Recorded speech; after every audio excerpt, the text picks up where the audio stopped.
Ministry of Agriculture, Irrigation, and Livestock states that 200,000 hectares of land in the provinces of Bok, Jozjan, and Faryab have been designated for the construction of agricultural and industrial complexes in the Kashtapa Canal. A restaurant for Afghan women, valued at 2 million Afghanis, was inaugurated in the 4th district of Kabul in the presence of officials from the Women's Chamber of Commerce. The officials of the Afghan Women's Restaurant state that this restaurant has been established to create job opportunities for women and girls. According to the manager of the restaurant, 22 types of local and international dishes are prepared. Noor Ahmed Agha, the acting head of the Central Bank of Afghanistan, traveled to Russia at the head of a delegation to participate in the International Conference on Cybersecurity in Finance. This conference will be held from February 19 to 21, and representatives from the financial sectors of various countries, as well as experts and analysts, will be in attendance. The aim of this conference is to discuss the security of financial systems, modern banking systems, and effective measures against cybersecurity threats. The United Nations has announced that travel sanctions on Noor Ahmed Agha have been temporarily lifted for this trip.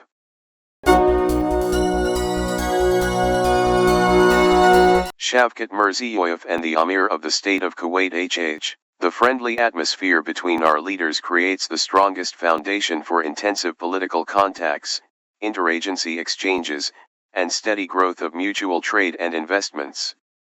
The leaders adopted a joint statement on the development of comprehensive partnership relations. Moreover, cooperation agreements in the fields of industry, air services, labor, smart cities, art and culture, healthcare, tourism, and more will undoubtedly enhance our further ties. Today, in the city of Kuwait, the President of Uzbekistan, H.E. Shavkat Mirziyoyev, and the Amir of the State of Kuwait, H.H. The friendly environment between the heads of state is establishing the strongest foundation for rapid political relations, interagency exchanges, and consistent growth in mutual trade and investments. The heads of state adopted a joint statement on the development of comprehensive partnership relations. Additionally, cooperation agreements in the fields of industry, air services, labor, smart cities, art and culture, healthcare, tourism, and other areas will undoubtedly further develop our relations.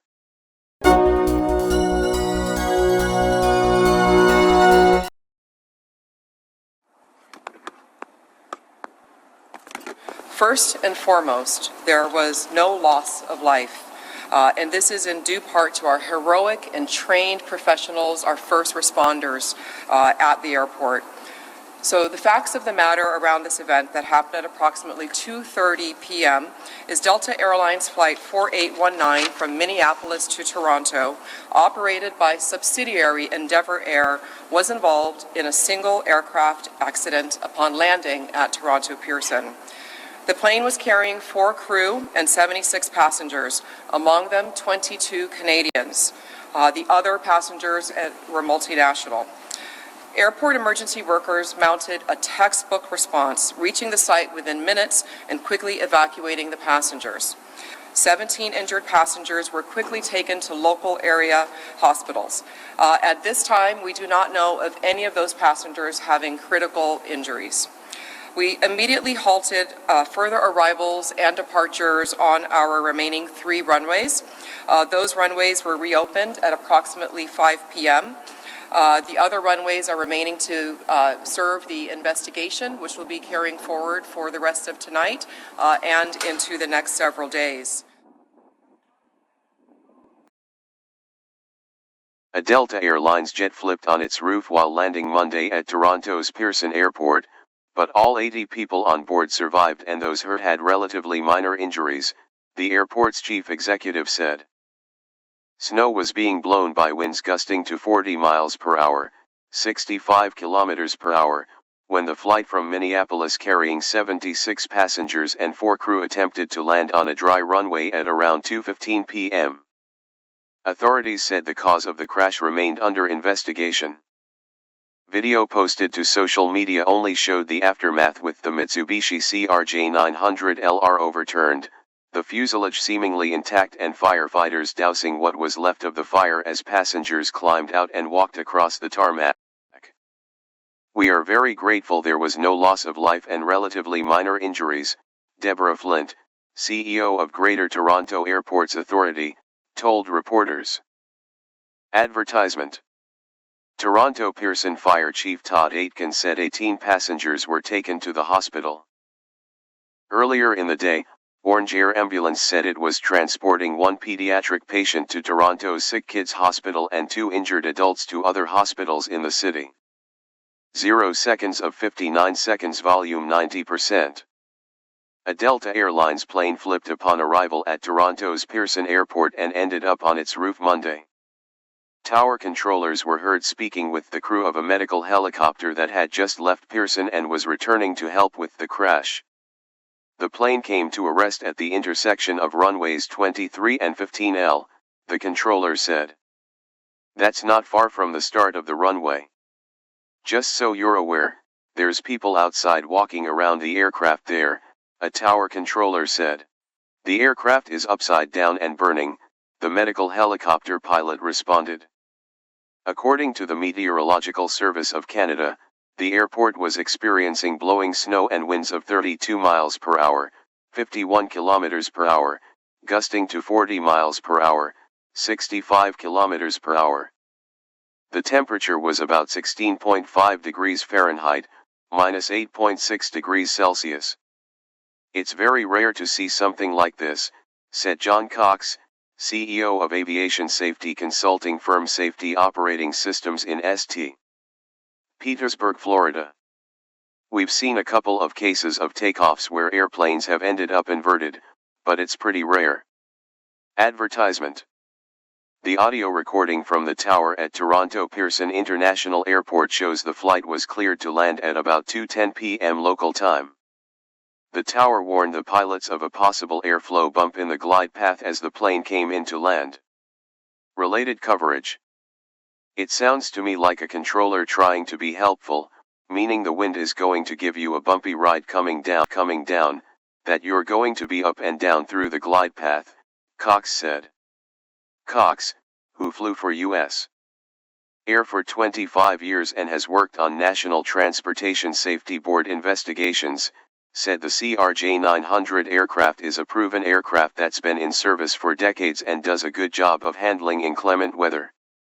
"So it was windy. But the airplanes are designed and certified to handle that," Cox said. "The pilots are trained and experienced to handle that." Among the questions that need to be answered, Cox said, was why the plane was missing a right wing. Advertisement. "If one wing is missing, it's going to have a tendency to roll over," he said. "Those are going to be central questions as to what happened to the wing and the flight data recorder and cockpit voice recorder. They will be found, if not today, tomorrow, and the Transportation Safety Board of Canada will read them out and they will have a very good understanding of what actually occurred here." An aircraft from Delta Airlines sits upside down on the tarmac in snow at Toronto Pearson International Airport, Monday, February 17, 20. The last major crash at Pearson was on August 2, 2005, when an Airbus A340 landing from Paris skidded off the runway and burst into flames amid stormy weather.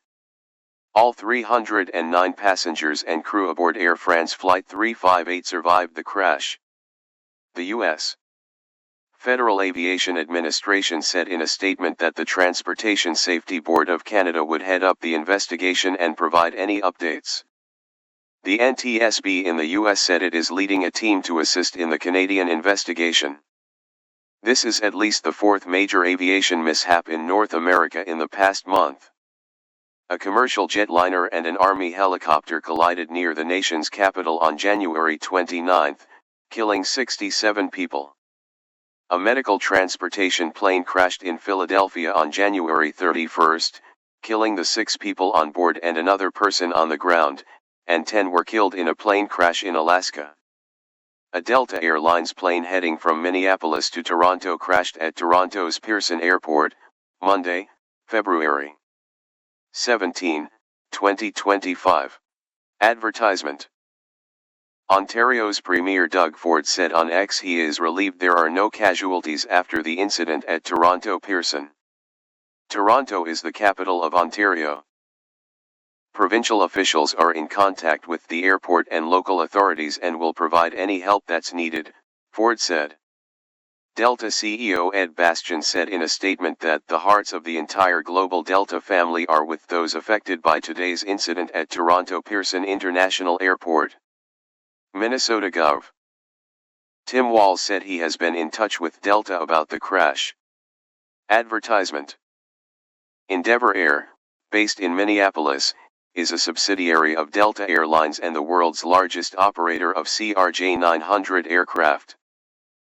The airline operates 130 regional jets on 700 daily flights to over 126 cities in the US, Canada, and the Caribbean, according to the company's website.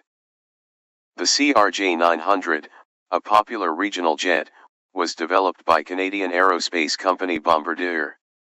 It's in the same family of aircraft as the CRJ-700, the type of plane involved in the mid-air collision near Reagan National Airport on Jan. 29.